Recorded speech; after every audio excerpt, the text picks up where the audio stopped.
Hey guys, just coming off the trail. I wanted to talk to you guys about, this legal slave trade, the prison system. It is actually written into law that if you are imprisoned, you have literally no rights. So there was a video or post going around quite a few years ago, if I remember, on how when private prisons started to come around, or the investment in private prisons became open, a lot of people met, including music moguls and all these different corporations, on how they could keep the prisons filled.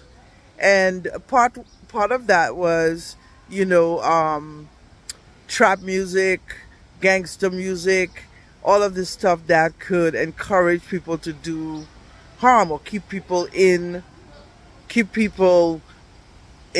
destruction mode, right? In destructive mode, destruction of themselves, destruction of their community, so that they could continue the cycle of imprisonment could continue.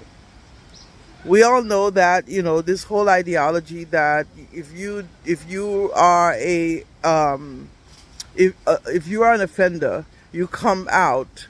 Most states are now trying to remove the fact on paper or on an application asking whether or not you are a felon, or if you committed a felony.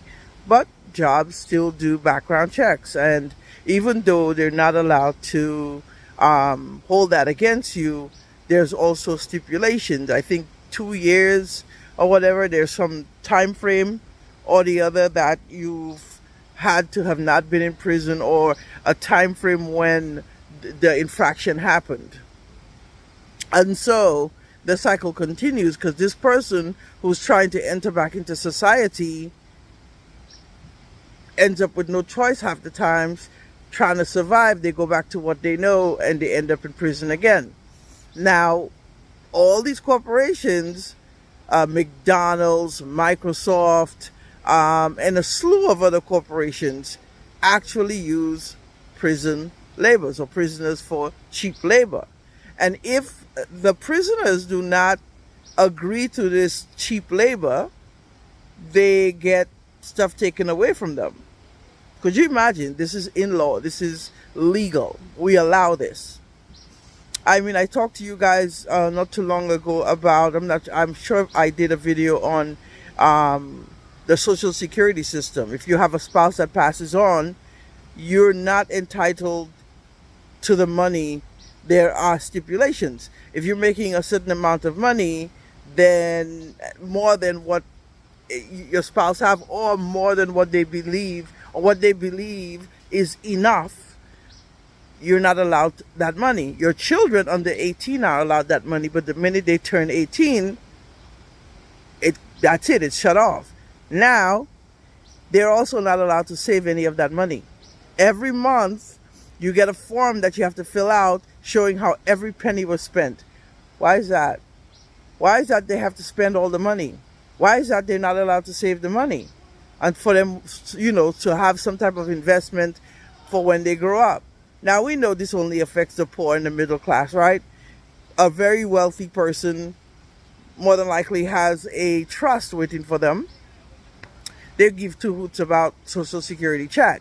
So this only affects the poor and the middle class. So if you were allowed to save a certain amount of money, which should be the stipulation, right? If you're looking out for the best interest of your people, you would push for them to save money.